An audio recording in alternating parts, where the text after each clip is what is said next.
right, man. Thank you for returning. My name is Jeff Staton, and this is the Spirit of Sankofa. Now, this video, in all honesty, was influenced by current events. Current events involving Mr. Ahmad, the 25-year-old Georgian that was jogging and was murdered. While the murder of Mr. Ahmad is the spirit behind this video, it is influenced largely by our response to what happened.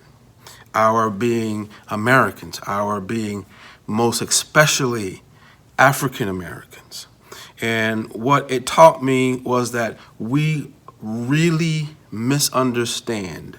There is a humongous misunderstanding of our role as African Americans and African American spiritual people, Christians, Islamics, whatever it may be, Buddhists, Hindus, whatever spectrum of belief that influence African Americans, wherever they are. I really believe that we have a misunderstanding as to our role as political people and activists.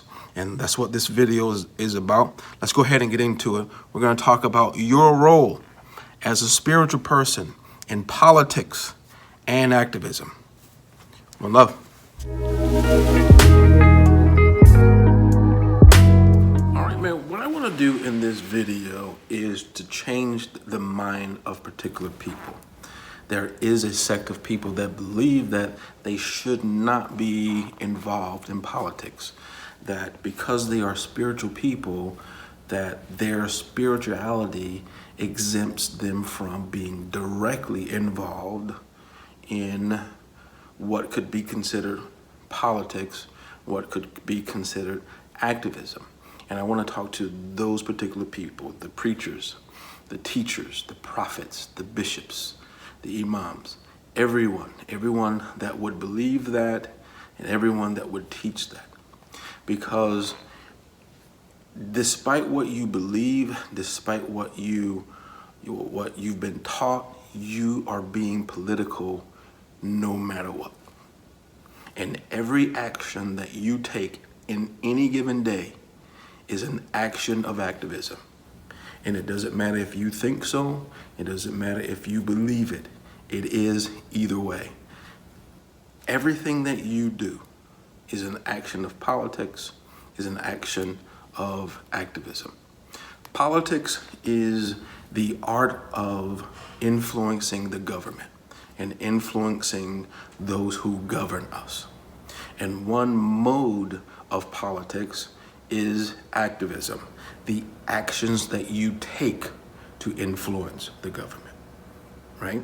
So politics is the art of influencing the government, teaching those who govern us how to govern us. And activisms are the actual physical actions, the steps that we take to influence the government, to teach them, the actual method that we choose to teach the government how to treat us. Well, your inaction is also an action, and is also political, because what you do not do teaches the government what they can and cannot do to you. It teaches the government what you will tolerate, right? And your inaction is translated in the minds of a politician, in the minds of the government, as an action. Well, this is what they will do if I put this strip club in their neighborhood. If I place this strip club 5 miles from the town's First Baptist Church, what's going to happen? Well, nothing happened.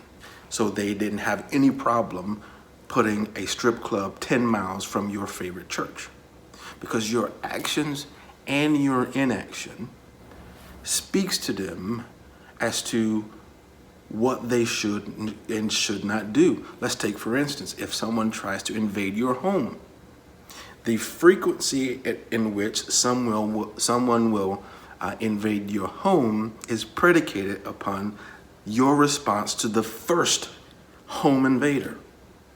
I promise you, if one home invader comes into your home and you do nothing, it will translate to future home invaders. Yeah, we can try them next week, right? But I promise you, when you send the message that you cannot come into my home, and you cannot come into my home and threaten me or place my family in danger, when you send that message to the first home invader, it will translate to others. And that's what's happening. You not doing anything is speaking to the government as to how they can treat you, what they will do to you now and in the future. And one of the biggest lesson I need you to understand from this particular video is that despite you being what you think is non-political, you are actually being political. And your acts of non-activism is actually actions of activism.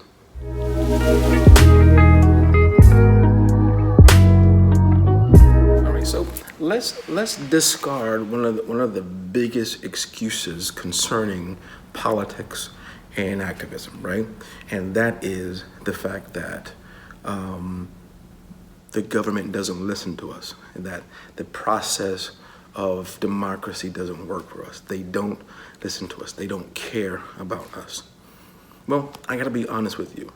I place the government's unwillingness, their unwillingness, their inability to listen to us, I place that onus, I place that responsibility in our laps. Their failure to understand us, their failure to hear us is a failure on our part. We are not saying the right words. Not enough people are saying the right words. And the vehicle in which we deliver the right words are not effectual. It is solely our fault as to how we are being treated and the results that we're getting out of our government. It's solely our fault, all right? It's because we don't believe in the political process. We don't believe in the democratic process, which is understandable.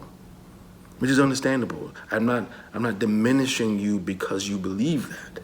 There is ample evidence that we should not believe in it, right? But it's because we don't. It's because we don't believe in it.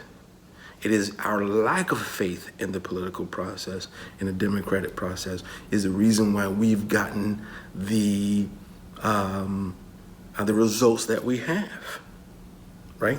And let me place it to you in a different way, right? Because as human beings, we are highly influenced by words and their definitions, right?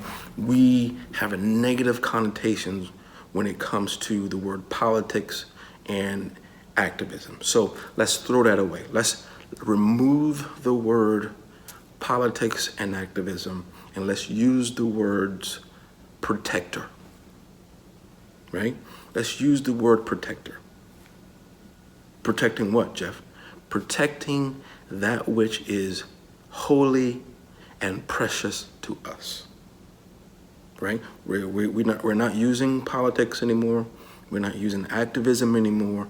We are replacing those words with protector. And we are protecting that which is holy and precious to us. And you will find protectors of holy things and precious things in every religion across the world. Every religion ever existing, you have protectors of holy things and protectors of that which is precious. The first person that comes to mind is the Messiah himself, Jesus the Messiah. Jesus the Messiah turned over tables in protecting that which he felt was precious. His anger wasn't toward the moneylenders, the vendors that were in the synagogues. He had no problem with the vendors because there were vendors everywhere in Israel. There was vendors everywhere he went. So the anger wasn't directed toward the occupation of vendors, right? But his anger was directed to the location of the vendors, because their vending in that location disrespected that which was holy and precious in his mind. And because they were defiling that which he felt was holy and precious, it ignited in him the responsibility to change it. It ignited in him to protect that which he felt was holy and precious. And you find that type of protection of holiness and preciousness in every religion ever existing. The Buddha himself created Buddhism because he didn't like the way that the poor was being treated. He didn't like the politics of how people were treating the poor. So he created an entire belief based upon how to treat the poor. He was moved to be a protector of the poor. So when you find something precious and you find something holy, it is your responsibility as a spiritual person to protect it. And it isn't your responsibility to change the mind of the people that are trying to disrespect the holy thing.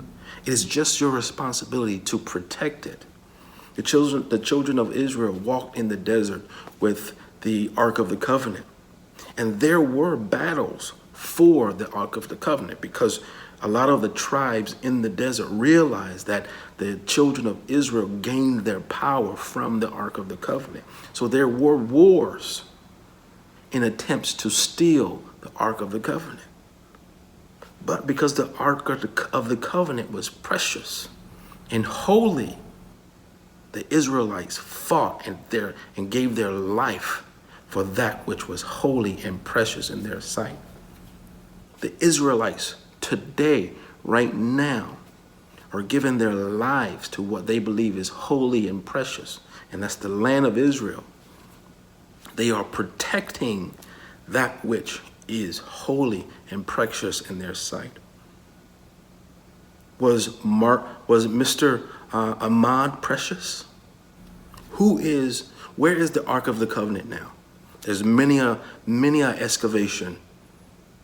Geologists all over the place are looking for the Ark of the Covenant. And it's my opinion that they're looking in the wrong place. You are the Ark of the Covenant. You are that great and precious and holy thing now. You are the Ark of the Covenant. Ahmad was the Ark of the Covenant, and we allowed them to come and take that which is precious and holy. We allow them to come in our neighborhoods and take what's precious and holy. Get away from the Republican angle concerning black men.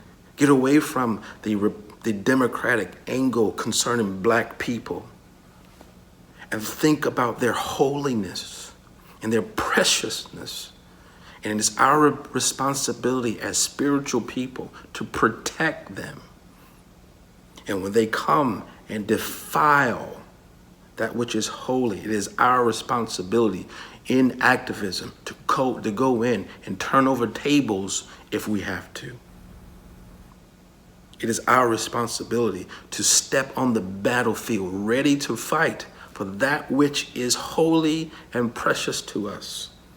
David said to Goliath, "You come at me with spears and swords. I come to you with God, whom you have defiled." David told Goliath that you defiled God himself. And it was that belief that God himself has been defiled by Goliath was the fuel behind David in that fight and his victory. When you get to the place and you stop seeing marching for the lives of young black men, old black men for that case, when you stop seeing marching and calling your senator and emailing your senator, when you see voting people out of offices, when you stop seeing that as political, but as actions to protect that which is holy, you will understand it is not just something, it's not just right. It goes beyond being rights. It goes directly into what you are responsible to do as spiritual people.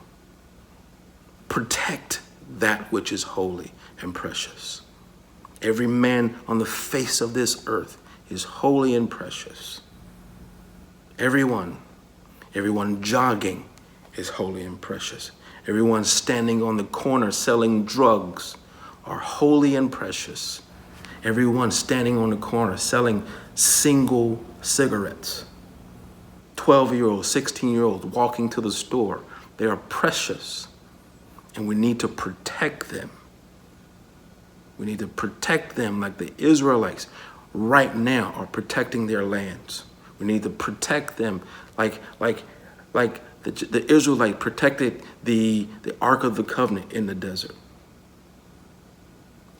Stop looking at it as a political thing. Stop looking at it as political activism, and see it as your responsibility as a spiritual person to protect what's holy and what's precious.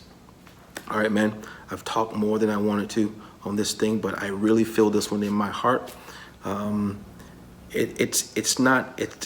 Stop looking at it as a Democratic and a Republican thing, and look at it as protecting what's holy and precious. Protect that which is holy and precious. You have a responsibility to do that. As a soldier of the Lord, as a soldier of that which created us, you have a responsibility to do that. All right, man. I gotta go. Again, if these videos help you in any way, please subscribe to the channel. I would love that. If it helps you in any way, show it to someone else. Send the video to someone else and let them understand their responsibility as a holy person, as a priest, as a prophet, as a teacher, as a pastor, of what they should be doing in the political field. No, not the political field, as a protector of that which is holy and precious. And man, comment. If you don't think what I'm saying is factual, if you think there's some issue, let me know what it is. We can have conversation back and forth in the comment section. And last but not least, press that bell icon. Let you know when the next video has been created and posted. Once again, I appreciate you every week. My name is Jeff Staton, and this is the Spirit of Sankofa. One love.